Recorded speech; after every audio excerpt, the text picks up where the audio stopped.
Ustaz Nasrullah. Mudah-mudahan dari apa yang beliau sampaikan bisa melekat dan bisa kita terima dengan dengan penuh, artinya supaya kita bisa meresapi dan mengaplikasikan dalam kehidupan kita. Maka dari itu kami serahkan waktu kepada beliau Ustaz Nasrullah untuk menyampaikannya.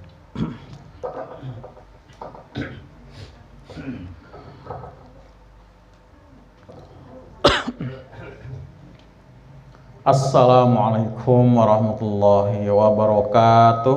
Waalaikumsalam warahmatullahi wabarakatuh. Alhamdulillah alladzi anzala ala abdil kitaba wa lam yaj'al lahu iwaja. Walhamdulillahilladzi hadana li hadza wa ma kunna linahtadiya laula an hadanallah. Asyhadu an la ilaha illallah wahdahu la syarikalah wa asyhadu anna Muhammadan abduhu wa rasuluhu la nabiyya ba'dah. Allahumma shalli wa sallim ala Muhammadin wa ala alihi wa ashabi ajmain, amma ba'd. Rabbi shrah li sadri wa yassir li amri wahlul 'uqdatam min lisani yafqahu qawli. Amin.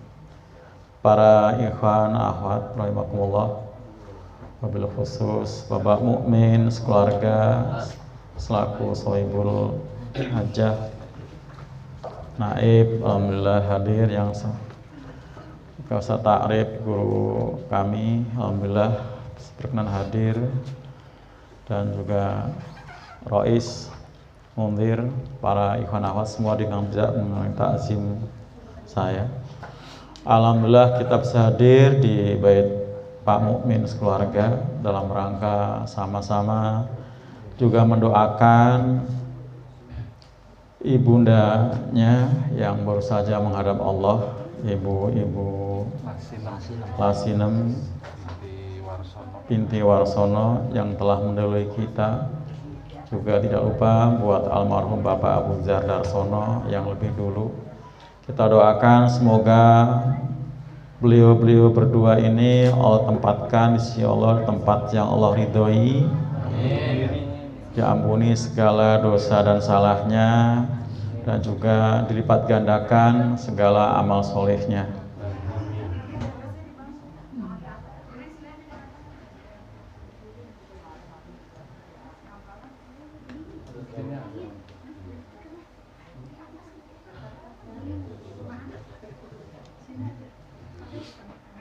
Udah Bu, udah mapan dulu, biar mapan dulu. Alhamdulillah kita juga bersyukur pada Allah kita bisa hadir dari tempat yang dekat dan yang jauh. Semoga kehadiran kita, semua pengorbanan kita, baik tenaga, waktu maupun biaya, ya semua menjadi wasilah buat kita untuk mendapatkan ridho serta ampunannya Allah Subhanahu wa taala. Amin Allahumma amin. Para hamba sekalian, selain ayat-ayat Allah tadi yang dibaca dan kita dengar bersama, Al-Baqarah 155 hingga 157, juga Nabi bersabda, kafa bil mauti mau'izatun. Cukup dengan ingat mati itu sebagai mau'izah, sebagai nasihat. Nah, kita baru saja diingatkan dengan sebuah kematian yang baru saja terjadi. Jadi entah itu kita melihatnya, entah itu kita mendengarnya, atau kita membacanya tentang berita-berita kematian tadi, itu adalah mau'izah. Apalagi kita sampai mengurusinya, ya, baik yang memandikannya, yang mengkafaninya, yang menyolatkannya, yang menggotong, mengusungnya, yang mengantarnya, sampai yang menanamnya di dalam kubur, itu semua sebagai mau'izah. Makanya Ustaz Ta'rif begitu tahu, karena baca langsung termau'izah, ini datang ke sini. Alhamdulillah, mudah-mudahan Ustaz Ta'rif ya menjadi mau'izah juga buat kita semua ya. Bahwa memang salah satu ya salah satu kewajiban kita ya sebagai muslim dan hak buat muslim yang lain adalah kita menghibur ya saudara yang sedang berduka itu.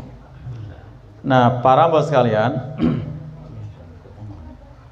dengan kita ingat mati diharapkan apa Bapak Ibu? Dengan kita ingat mati supaya kita pun siap-siap. Nah, ini jangan sampai kita tahu itu tapi kita masih ngeleleng. Ngeleleng nggak Pak? Bahasa mana ngeleleng? Hah? Kalau santai bukan ngeleleng.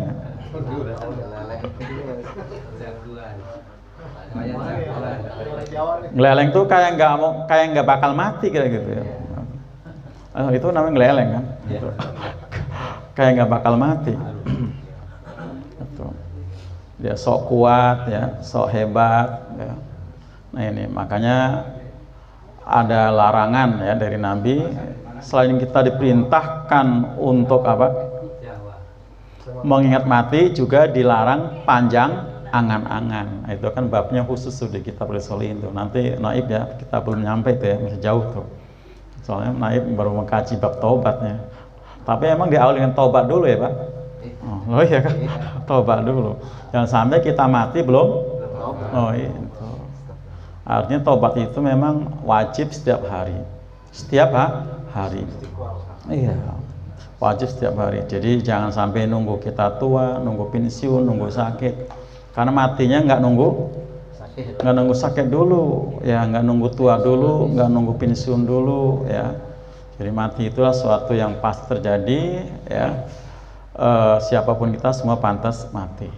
Dan ini yang harus dipersiapkan. Makanya Allah wanti-wanti, wala tamutunna illa wa antum muslimun. Dan jangan sekali-kali kalian mati melainkan dalam keadaan muslim. Siap.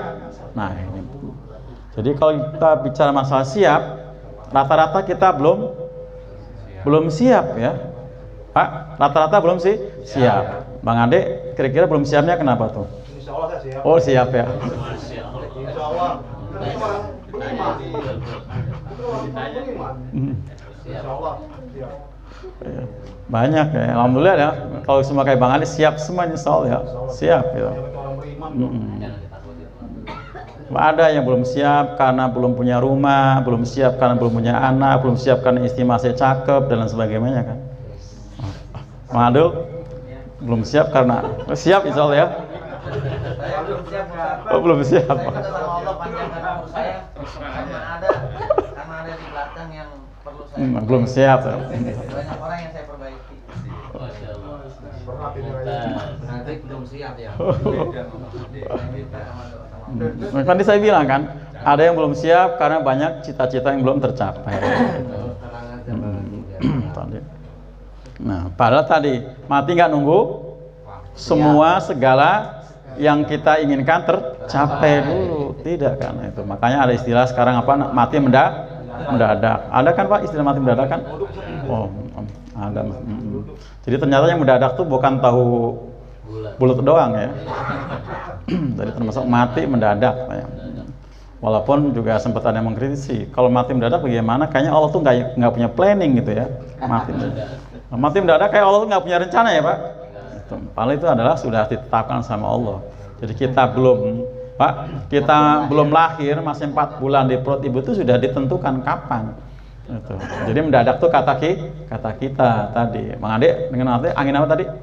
Angin duduk. Itu bisa orang jadi mati ya. Bagaimana anginnya berdiri itu kan. Nah, para sekalian, jadi dari musibah ini apapun yang kita alami, ya khususnya Pak Mukmin dan keluarga ya sebagai sebuah musibah, tidak ada sikap lain yang terbaik kecuali sabar. Sabar. Maka tadi dibaca ya ini buat kita semua, ya khususnya Pak Mukmin dan keluarga.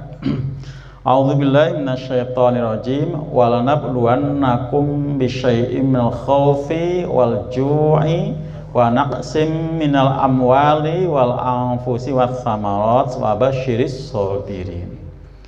Dan pasti kata Allah, kami akan uji kalian dengan sesuatu. Situ dengan dua huruf penegas, pertama lam taukid, kedua non taukid sakilah. Walanab luwannakum, jadi ujung depan dan belakang. Jadi pasti benar-benar sesuatu yang bakal terjadi. Kami akan uji kalian. Jadi setiap kita tuh bakal mendapatkan ujian. Itu ujian. Nah, kenapa kita pasti dapat ujian? Karena kita punya iman. Jadi ujian itu memang diberikan pada orang yang beriman. Itu yang ada kalanya ujian itu berupa kebaikan juga keburukan. Bisa berupa sehat juga berupa sakit ya. Wanablukum bisyarri wal khairi fitnah. Kami akan uji kalian dengan keburukan dan kebaikan sebagai cobaan. Nah, yang yang termaktub dalam Al-Baqarah 155 adalah yang berupa keburukan. Ya, berupa. Tapi kata Allah, ujian yang diberikan itu disebutkan di situ apa? Bisyai'in. Apa tadi Pak? Walanabluwannakum bisyai'in, dan pasti kami akan uji kalian dengan bisyai, dengan sesuatu yang syai' itu artinya apa? Sesuatu yang sedikit. Jadi ujian itu jadi sesuatu yang sedikit. Walaupun kita Pak sebagai hamba yang lemah terasa banyak. Bagaimana enggak banyak? Kan datangnya kadang suka bertubi-tubi. Ya, Kang Tisna ya. Ini belum selesai, datang yang itu belum selesai, datang yang ono gitu kan. Ya. Numpuk ya. Malah kata Allah syai' itu sedikit sebenarnya. Tapi kata kita banyak. Kata kita kecil, ya, gede. Malah kata Allah itu kecil. Iya kan? Kecil loh. Bagaimana sebenarnya gede ya? Allah ngasih kita sakit gigi cuma 1. Kalau ngasih 3 bisa nggak Pak? Bisa nggak? Bisa. Ya kan, berarti kan syai'in kan? Sakit gigi 1. Kalau Allah ngasih 3 bisa sebenarnya. Berarti kan syai'in kan? Syai'in. Seperti itu. Sesuatu yang sedikit. Atau memang Pak sedikit dibanding dengan besarnya pahala yang Allah tawarkan. Besarnya pahala yang Allah tawarkan. Ya, di dalam Quran surat apa? Az-Zumar 10 ya Pak. Gimana Pak? A'udzubillahi minasyaitonirrajim. Gimana Pak? Tarif awalnya itu. Innama yufassabiruna ajrahum bighairi hisab. Jadi tadi kalau saya katakan kenapa ujian itu sedikit?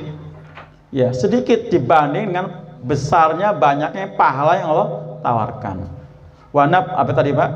Innama yufassabiruna ajrahum bighairi hisab. Sesungguhnya hanyalah ujroh, pahala yang bakal diberikan pada orang-orang yang sabar itu bighairi hisab, tak terhingga. Ya, kalau kata anak-anak sekarang apa, Mas Erik? Unlimited. Nah, itu. Jadi nggak ada batas ujung dan akhir. Jadi kalau kata Imam Al-Maraghi itu Pak, yang namanya bighairi hisab itu nggak bisa diukur, nggak bisa ditakar, saking besar dan banyaknya.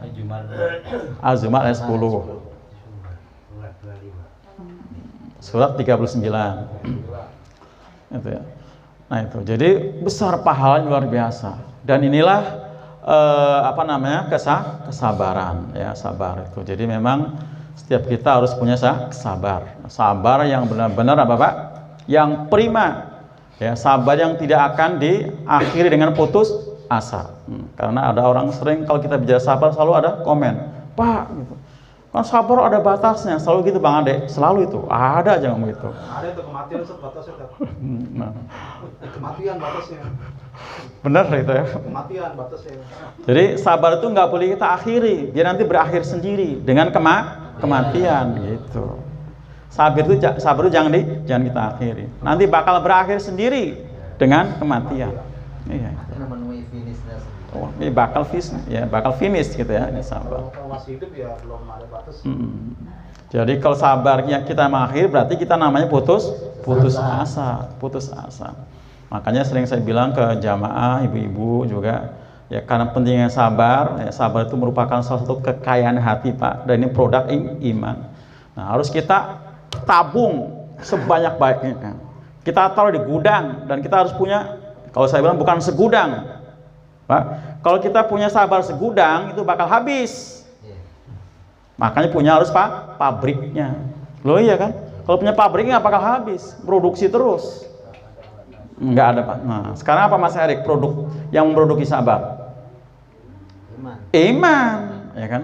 Yang memproduksi sabar itu iman, ya iman. Jadi kalau kita nggak punya iman, nggak bakal punya sabar. Semua kekayaan hati, sabar, syukur, istiqomah, qanaah, tawakal, itu semua yang memproduksi iman. Tanpa sabar, tanpa iman kita nggak punya kesabaran, nggak punya syukur, nggak punya qanaah, nggak punya istiqomah, nggak bisa tawakal, apalagi mulai predikat takwa, sulit.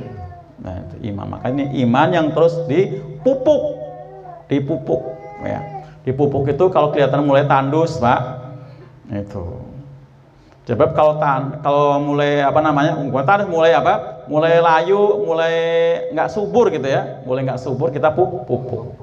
Sebab kalau dia nggak subur ya nggak produktif nanti, seperti itu. Maka kita harus peka kapan kira-kira seperti apa waktu iman kita sedang layu, sedang mulai menipis, mulai berkurang. Nah ini penting. Kira-kira gini Pak Sumari, kapan nih? Pernah nggak sih kita itu bahwa iman kita sudah layu, iman kita kayak mulai nipis, iman kita mulai berkurang? Pernah nggak? Pernah? Bang Abdul kapan enggaknya tuh? Pas lagi nggak punya duit, pas lagi banyak duit. Oh iya kan? Gimana itu? Kapan itu? Ya kekosongan hidup ketika anak masalah anak gitu. Jadi kita harus peka. Kalau iman sudah mulai menipis, jangan dibiarin menipis, nanti bisa habis. Oh iya. Kalau sudah mulai berkurang, jangan berkurang, nanti bisa hilang. Harus hilang. Nah, kita cas lagi. Nah, kapan indikasinya Pak, Ibu, Ikhwan, Akhwat? Iman kita mulai menurun, lobet tadi kata Bang Ade, iman kita mulai berkurang atau menipis, itu adalah ketika kita udah mulai malas ibadah. Mulai malas ibadah, malas taklim, malas baca Quran, malas nyari duit. Kalau malas makan masuk nggak? Enggak. Oh enggak ya? Enggak. Ya. Malas infak. Iya. Malas nyari duit tapi malas makan nggak malas. Ini berarti udah tanda-tanda gitu kan.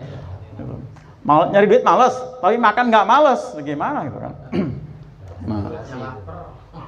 Nah ini berarti kita harus peka ketika suasana hati sudah mulai apa Pak? Malas ibadah. Jangan diikuti suasana hati, kata hati yang seperti itu. Jangan diikuti. Terus kita lawan. Kata sahabat Ali, kalau malas itu merupakan makhluk akan saya penggal. Saking kekinya sama si malas. Tuh. Jadi harus dipaksa, semua harus dilawan. Dipaksakan kan Pak. Kalau ibadah ya, untuk diri sendiri memang harus dipaksain. Iya. Kalau kita maksa orang lain kan kagak boleh. Tapi untuk diri sendiri memang harus. Itu. Jadi sering juga saya bilang kita itu harus terus memperbarui niat. Kenapa Mas Erik? Kenapa awal kita berbuat kadang-kadang kita karena masih niatnya salah. Bukan ya salah apalagi ya. Mulai maksain tadi kan berarti kan kurang ikhlas kan? Kalau niatnya salah berarti tidak ikhlas, ya kan? Kalau kita maksain berarti masih setengah ikhlas, ya kan? Setengah ikhlas kan? Memaksa berarti setengah ikhlas. Yang benar kan mestinya kita ridho. Beramal kan ridho, infak ridho, taklim ridho, baca Quran ridho, sholat ridho, gitu kan. Tapi kalau kita masih maksakan diri, apalagi nggak ikhlas, nah, maka harus ada istilah memperbarui niat, seperti itu. Terus perbarui, ya. Jangan diantepin itu. Nah ini satu, ya, iman harus tetap diperbaiki ketika sudah terindikasi kita mulai malas ibadah, karena nggak mungkin bisa memproduksi sabar. Nah, jadi para ikhwan sekalian, sebesar apapun ujian Allah berikan pada kita, sebanyak apapun cobaan yang kita terima, sejatinya sedikit dibanding dengan kemampuan Allah yang Allah ngasih bisa lebih banyak lagi. Ya, kita baru diuji masalah Bang Abdul tadi, masalah anak misalnya kan Allah bisa nambah lagi selain anak.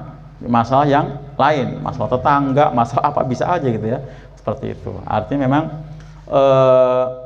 ketika Allah masih menguji kita, berarti itu kita masih punya iman, berarti Allah masih sayang. Jadi ujian itu bukan perkara buruk, Mbak, Ibu, bukan perkara buruk, tapi suatu yang baik. yang menunjukkan bahwa kita masih punya iman. Ya, ayatnya jelas, Mbak, surat Al-Ankabut ayat 2. A'udzubillahi minasyaitonirrajim. Afa hasiban nasu ayutraku ayaqulu amanna wa hum la yuftanun. Apakah manusia itu biarkan mengatakan amanah, kami beriman, kami beriman, kami beriman, sebelum ini nggak diuji dulu tentang keasliannya iman itu, keaslian apa ucapan iman itu. Iya. Jadi ujian itu datang pada kita karena kita punya iman. Kita mengatakan amanah, amanah, amanah, maka diuji ini ucapannya asli atau palsu. Ucapan di bibir, di mulut, atau sampai lewat ke tenggorokan.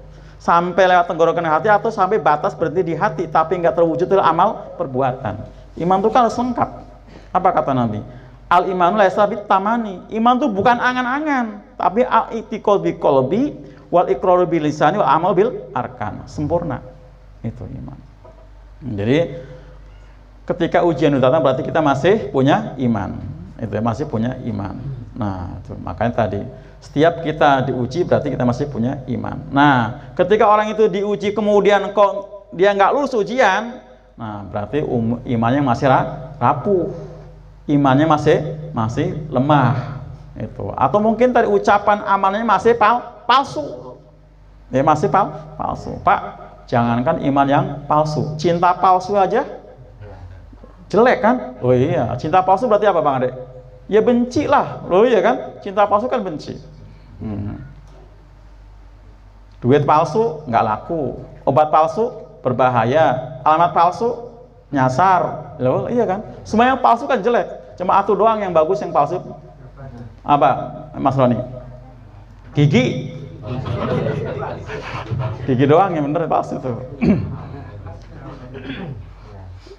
Yang ngomong jadi bagus. Banyak kan?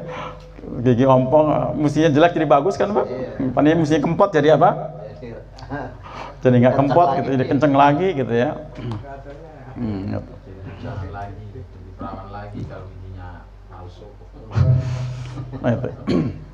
Nah, berbagai macam materi cobaan. Kata Allah tadi minal apa pertama apa tadi Pak? Walanablakum bisyai'il khauf. Pertama khauf. Kedua jo. Ketiga wanaksi minal amwal. Ketiga, keempat kurang anfus. Kelima apa? Samarot. 5 materinya di sini. Ya, pertama khauf. Khauf artinya apa, Pak? Ya, takut atau khawatir. Di Quran itu ada khauf, ada khosa, yakhsha, ada rohiba, itu takut sama takwa juga takut. Tapi ketika menggunakan kata khaufa ya khaufu, khaufan itu artinya khawatir. Takut dengan sesuatu yang belum terjadi, itu khauf, Pak. Itu takut dengan sesuatu yang belum terjadi. Mau infak takut besok nggak makan. Itu ujian tuh Bang Adik tuh, ujian. Dan itu termasuk pengaruh setannya gede banget. Asyaitonu ya itu fakro kata Allah. Setan menjanjikan kefakiran walau fahsya dan menjanjikan kefahsyaan. Fahsya itu artinya kebahilan situ. Itu. Jadi ketika kita ada rasa khauf ya. Gara-gara mau infak, kemudian takut berkurang, takut miskin, berarti itu memang kita teruji itu. Kalau ngikuti suasana hati yang khauf tadi. Tapi ketika kita patahkan, jadi janji setan itu jangan dipenuhi, ya kan? Asyaitun ya'idzukum, setan menjanjikan pada kamu al-faqra wal fahsya. Setan menjanjikan apa? Kamu fakir itu butuh, Pak. Dan fahsya diterjemahkan oleh para mufassir adalah bakhil. Jangan diikuti. Kalau ngikuti berarti kita ngikuti janji setan. Kok kita percaya sih dengan janji setan? Janji setan itu pasti palsu. Setan kok pasti palsu. Nah, wallahu yaikum apa? Wallahu dan Allah menjanjikan apa? Al-maghfirah. Allah menjanjikan apa? Maghfirah, ampunan. Itu dan seterusnya. Masih di surah Al-Baqarah. Itu ya. Nah, jadi khauf itu termasuk ujian ya. Mau taklim takut, ibu-ibu takut apa? Hujan, ada geruduk-geruduk tuh. Oh, akhirnya nggak berangkat. Takut masuk angin, gitu kan. Takut apa lagi Pak? Macam-macam. Itu adalah khauf, itu ujian. Ya. Takut dengan sesuatu yang belum terjadi. Nyekolahin anak di pesantren takut madesu. Pak, nyekolahin anak di pesantren takut madesu. Apa madesu? Masa depan suram. Ujian. Oh iya kan? Ujian. Ya. Ujian.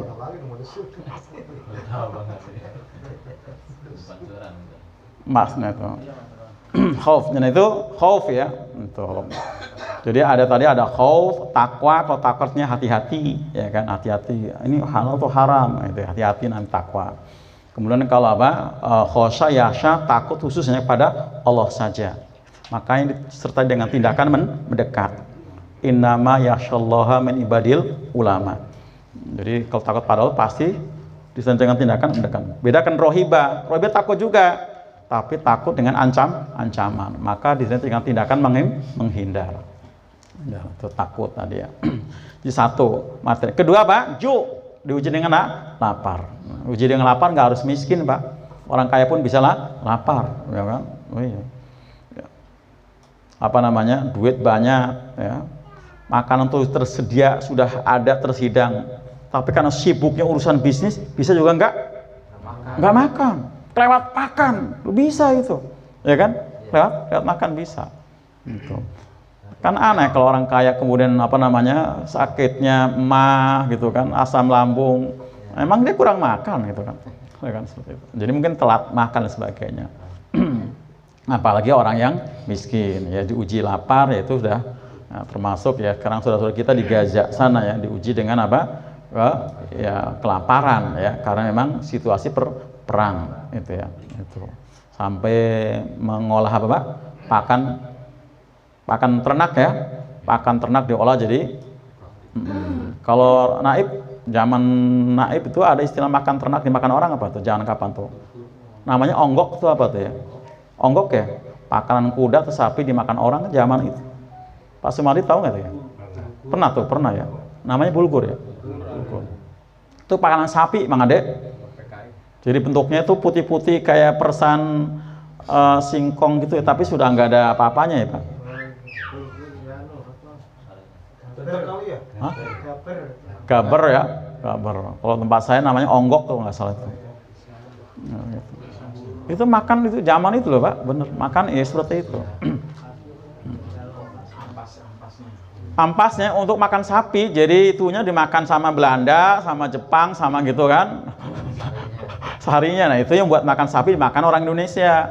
Itu kan kita Pak. Pendatang mau jadi bos, kita pribumi jadi jongos kan gitu ya.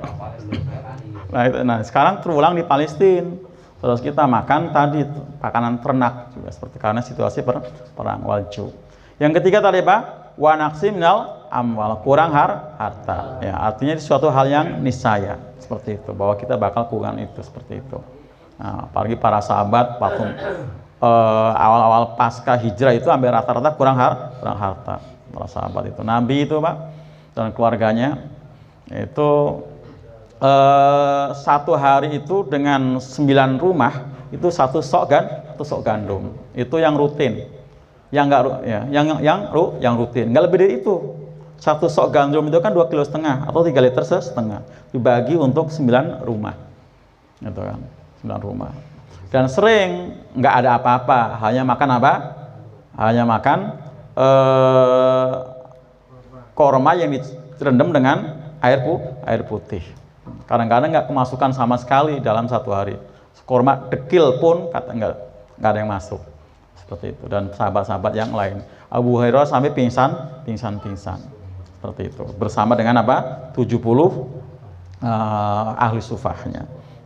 Itu ujian hard. Jadi ujian apa tadi, khauf, kurang harta, wal apa tadi Pak, yang keberapa tadi, wal anfus ya, anfus yang keempat, anfus. Nah kekurangan jiwa Pak itu termasuk diantaranya, selain diantaranya kita dengan diuji dengan anggota badan kita yang tadi mata kurang awas, gigi tanggal, sakit segala macam, termasuk kurang anggota keluarga seperti Mas Mukmin sekarang ya, artinya uji dengan kekurangan salah satu anggota keluarganya, ibunda yang dicintanya Allah panggil duluan. Nah ini berarti termasuk ujian.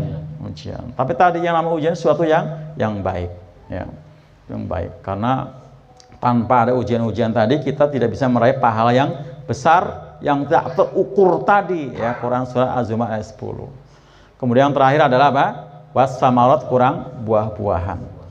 Nah, kurang buah-buahan bisa jadi karena paceklik atau kemarau panjang ya, dan sebagainya. Tadi ada orang nganterin air ke rumah saya. Pak, di kampung saya 10 bulan nggak ada hujan, sampai bukan cuman sawah yang nggak tumbuh padi, tapi juga pohon-pohon pohon besar pada mati gitu, orang Madura gitu. 10 bulan tadi pagi 10 bulan panas, nggak pernah ada hujan. Nah itu akhirnya kan kurang buah-buahan. Nah itu semua adalah akan menjadi kebaikan apabila kita menyikapinya dengan sabar. Wabasyiris sabirin, maka gembirakan buat orang-orang yang sabar ya, bergembira. Yang sabar itu sabar karena akan mendapatkan apa tadi? Ganjaran yang sangat yang besar tadi. Dan sabar itu merupakan kunci untuk masuk surga. Kunci untuk masuk surga. Jadi kalau kita nggak punya sabar, berarti kita sama dengan matain kunci itu. Kalau kunci itu patah, berarti kita nggak bisa buka pintu. Maka harus terus ada. Jadi sabar itu tadi kata Bang Ade nggak boleh diakhiri kecuali yang kematian. Nah jadi wabasyir sob. Nah orang-orang sabar itu ketika mendapat musibah apapun bentuknya tadi, termasuk 5 hal tadi Pak, ya, termasuk ada kekurangan jiwa, kurang buah-buahan. Yang terakhir tadi adalah alladzina idza asabatu musibah qalu inna lillahi wa inna ilaihi rajiun. Ini ungkapan kata yang pertama kali yang diungkap, yang diucapkan ya, narasinya nggak ada lain Pak kecuali inna lillahi wa inna ilaihi rajiun. Apapun bentuknya musibah, nggak harus kematian ya, nggak harus kematian itu. Jadi nggak ada narasi lain lagi. Mau kan kita kadang sering dengan macam-macam Pak ketika orang dapat musibah itu. Makanya ada 4 keadaan di mana orang dapat musibah. 4 keadaan. Pertama, putus asa. Orang yang putus asa pasti ucapannya apa? Ya sumpah serapah. Apalagi Pak? Takdir ini kejam. Bagaimana sih Allah ini? Macam-macam gitu ya. Oh iya. Kan ada yang takdir itu kejam ya segala macam. Ini ungkapan orang putus asa. Ini sangat buruk. Sangat buruk. Yang kedua apa? Sabar. Sabar itu artinya secara bahasa menahan. Itu bagus. Sebenarnya dia hatinya berat, tapi mau nggak mau dia harus tahan. Jangan sampai mulutnya mengucapkan kalimat yang tidak. Inna lillahi wa inna ilaihi rajiun. Bukan yang lain-lain. Ya. Apalagi, Pak, bagaimana? Yung, aku milu sopo. Itu udah ucapan-ucapan yang udah nggak bener. Inna lillahi aja nggak macam itu. Gimana anak-anak nih? Nah, kayak seperti itu ada. Apalagi sampai tadi ya. Gulung komeng nggak tahu lagi Bang Ade, susah tuh. Terjemahannya nggak ada itu. Susah. Gulung komeng. Susah dong. Ya. Jadi kalau sampai jambak rambut kira-kira seperti itu. Ya, nyobek baju, mukul badan. Nah, ini mengindikasikan tidak sabar. Sampai saya pernah baca riwayat Pak, orang yang dapat musibah kok sampai nyobek baju, mukul badan, jambak itu dosanya sama dengan menghancurkan Ka'bah. Dosanya itu. Nah, itu dosanya. Ini orang yang putus asa. Nah, yang kedua sabar. Yang ketiga apa Pak? Ridho. Ridho itu berarti apa ridho? Menerima. Dia bisa menerima dan dia bisa mengambil kebaikan-kebaikan di balik musibah itu. Itu orang yang ridho. Tapi masih kalah top yang terakhir. Dapat musibah dia bersyukur. Ini top-topnya orang Bang Erik, ya kan? Dapat musibah bersyukur. Ada nggak sih Pak orang dapat musibah bersyukur? Ya ada, ya kan? Ada dalilnya, ya kan? Dalilnya. Nah, kita dulu pernah bahas ya dalam kitab Riyadhus Shalihin yang bab sabar ya. Ada seorang Sibyan ya, itu bocah bayi. Allah ambil ya, dicabut nyawanya malaikat, kan dilaporkan ke Allah. Kata Allah, apa yang diucapkan saya ibundanya dari anak ini? Dia mengucap alhamdulillah baru innalillahi wa inna ilaihi rajiun. Mengucap alhamdulillah baru innalillahi wa inna ilaihi rajiun. Apa kata Allah? Buatkan ibu itu istana alhamdulillah di surga. Bersyukur dengan musibah ya. Yang jangan teriak-teriak Ustaz ya, alhamdulillahnya. Jangan, iya. Ya kalau musibah yang menimpa kita boleh, alhamdulillah saya sakit, boleh Ustaz. Ya boleh kita. Alhamdulillah, masih meninggal namanya. Kalau itu namanya bukan bersyukur, nyukurin itu namanya. Oh iya kan? Alhamdulillah gerang-gerung. Ya. Iya, habis tinggal mati suami atau istri ngucap alhamdulillah, itu namanya. Nah, nanti dikasih. Jadi tadi kita kalau itu nimpa kita ya berupa sakit apa kita ngucap alhamdulillah ya. Bukan orang lain ya. Bukan orang lain. Kita jatuh alhamdulillah inilahi, yang lain ngeliatin alhamdulillah juga. Itu beda itu mah gitu kan. Nyumpain itu ya. Nah, itu sama. Jadi ini top-topnya orang ya, dan itu pernah terjadi ya seperti itu ya. Bagaimana juga keluarga siapa? Ummu Sulaim ya, Ummu Sulaim itu kan. Jadi bersyukur dengan apa? Musibah yang ada ya. Bagaimana dengan sakitnya Nabi Ayub? Itu bersyukur dengan sakitnya. Makanya dia kan nggak mau sembuh. Makanya sering saya bilang Pak, kalau dengan sakitnya gitu merasa nikmat nggak usah berobat. Setarif nikmat ngapain berobat? Loh iya kan? Kalau dengan sakit kita nikmat jangan berobat. Oh nikmat kok. Loh iya kan? Dengan sakitnya kita nikmat nggak usah berobat. Kayak Nabi Ayub nggak berobat. Bahkan waktu bersihin luka-lukanya, belatungnya loncat, diambilin lagi taruh gitu kan. Bisa menikmati kan. Saya itu udah lama saya sehat, udah lama jadi orang kaya raya, Nabi Ayub kan. Nah sekarang dengan sakitnya dia jadi menderita, kemudian tinggal istrinya jadi miskin ya. Tapi sudah merasa lebih lama kayanya, lebih sehatnya. Bagaimana nggak bersyukur? Loh ya kan? Nah, seperti itu.